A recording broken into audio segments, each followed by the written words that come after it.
दिनै बाक्सा आरो बरपेटा जिल्लानि दुलाराय बाथौ गौथुमनि डिस्ट्रिक्टनि सिबलार जुबिलि खुंथाय बेवहाय आलासि महरै आं नुजाथिफैनो हादों।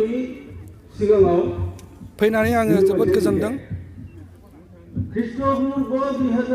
बर'नि हारिमु बे बाथौ धोरोमा बर'फोरनि गेजेराव गोसारनांगौ, फेहेरजानांगौ।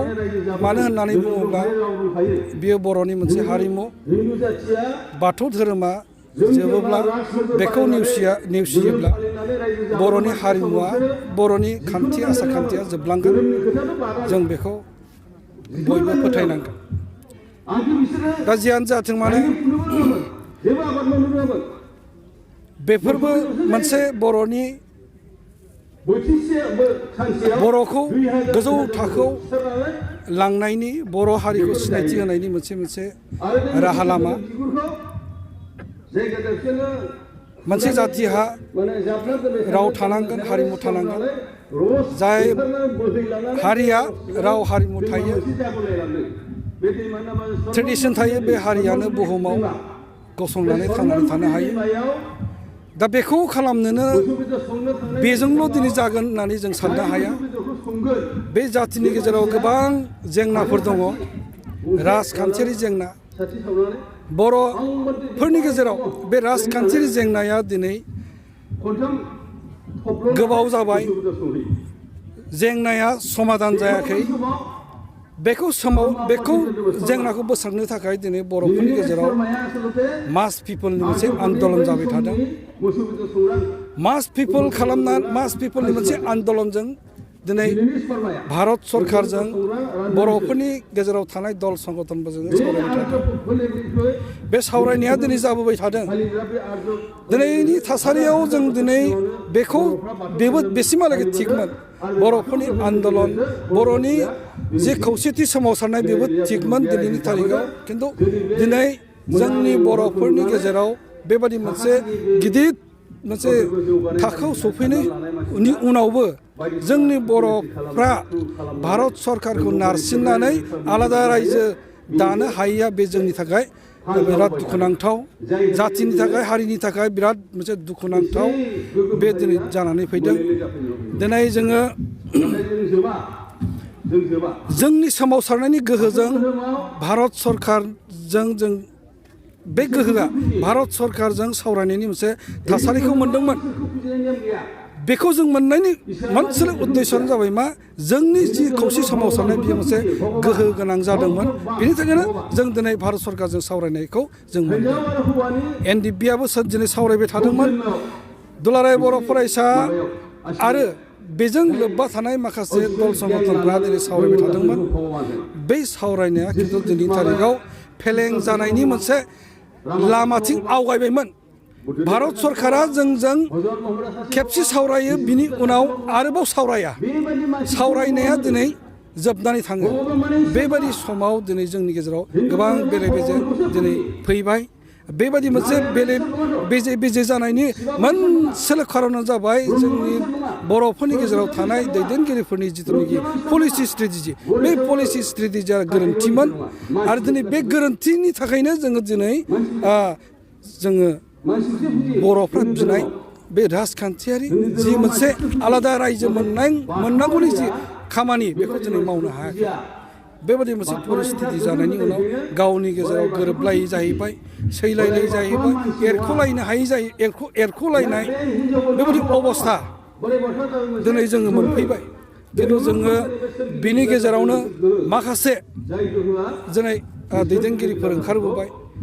NDP-आ दिनै खावनै जानायनि उनाव बै फ्रेक्सन मोनसे NDP-आ आंनि दैदेननायाव मोनसे गिदिर मोनसे फुल फ्लेजेड काउन्सिलखौ दिनै दाफामफिननानै भारत सरकारजों जि मोनसे सावरायदों, जोङो जि मोनसे थांखि, पलिसि स्ट्रेटेजिखौ लानानै जि जों भारत सरकारजों जि सावरायदों, बै पलिसि स्ट्रेटेजिया दिनै मोनसे रोखा होननानै साननानै लादों।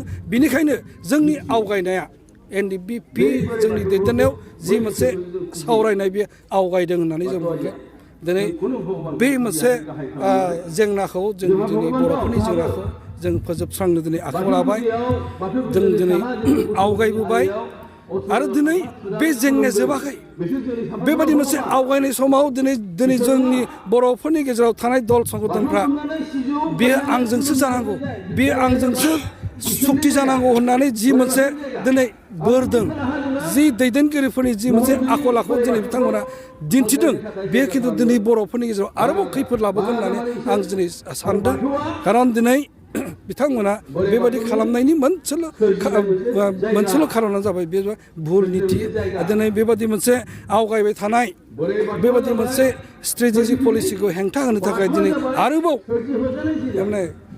माने गाज्रि दिनै कनस्पिरेसि खालामनानै दिनै आवगायबोनायखौ आं नुनो मोनदों खिन्थु दिनै पलिसिया थिगखायनो जों दिनै आवगायनो हादों मोनसे राजखान्थियारि जेंनाखौ बोस्रांनोब्ला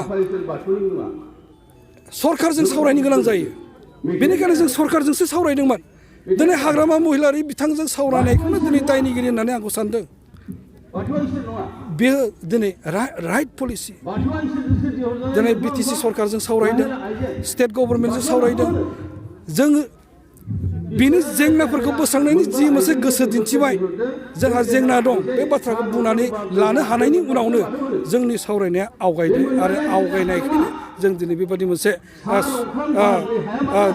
ओरैबायदि मोनसे मोजां परिस्थिति फैबाय जे जिखुनु समावनो जिहेतु NDPनि सावरायनांगौ चेप्टारा जोब्बाय चार्टार अफ डिमान्डनि सायाव जि सावरायनाय बे जोब्बाय इन्टारल'कुटर बिथाङा बारे बुंदों नोंसोरनि जिथुनि जेंना बेखौ आङो नायबिजिरनानै मोनसे मोजां मडालिटिस आं नोंथांमोननो होगोन जाय मडालिटिसखौ दिनै बर'फ्रा साफ्रोमबो बर'फ्रा गनायनो हागोन हयथ' बे मडालिटिसा बिथांनि बुंनाय मथेबा स्टेटनि गाहायाव आरो बिटिसिनि बिराद गोजौआव मोनसे मोजां मडालिटिस जानो हायो होननानै बुंदों आरो दिनै बे बिथांनिल' बाथ्रा नङा हिमन्त बिश्व शर्मा आरो चिफ मिनिस्टार सर्बानन्द सनालाबो बे बाथ्राखौनो बुंदों दिनै बर'फोरनि थाखाय मोनथामसोल' राजखान्थियारि जेंना दङ पलिटिकेल जेंना बेबो जागोन होननानै बुंबाय जोंहा माखासे मोनसे टेरिटरियेल एक्सटेनसननि बाथ्रा दङ जोंहा भिलेज इनक्लुजननि बाथ्रा दं हा हुनि